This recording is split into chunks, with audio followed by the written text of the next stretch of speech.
Eulerian graph বা Euler graph.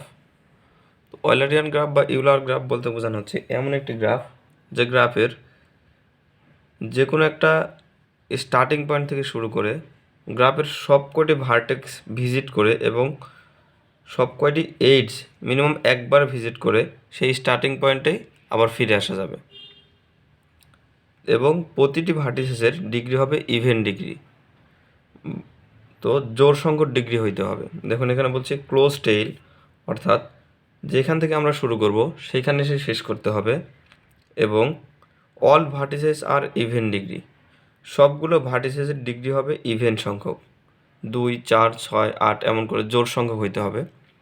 এবং আরও একটি কন্ডিশন হলো যে প্রতিটি এইডস মিনিমাম একবার করে ভিজিট করতে হবে, প্রতিটি এইডস এক্স্যাক্টলি একবার করে ভিজিট করতে হবে। চলুন এই গ্রাফটি যদি আমরা দেখি, এটি যদি আমাদের স্টার্টিং পয়েন্ট ধরি, আমরা ভার্টিসেস এ থেকে স্টার্ট করলাম, ভার্টিসেস বিতে গেলাম, ভার্টিসেস বি থেকে সিতে আসলাম, সি থেকে ভার্টিসেস ডিতে আসলাম, এবং ডি থেকে ভার্টিসেস ইতে আসলাম, এবং ই থেকে ভার্টিসেস সিতে আবার ব্যাক করলাম, সি থেকে ভার্টিসেস এফে আসলাম, এফ থেকে কিন্তু আবার আমাদের স্টার্টিং পয়েন্ট এতে আমরা আসতে পারলাম। এই যে পুরো গ্রাফটা আমরা ভিজিট করলাম, দেখুন এখানে ভার্টিসেসগুলো হয়তো রিপিট হয়েছে, কিন্তু এইডস এক্স্যাক্টলি একবার আসছে, প্রতিটি এইডস আমরা এক্স্যাক্টলি একবার ভিজিট করছি।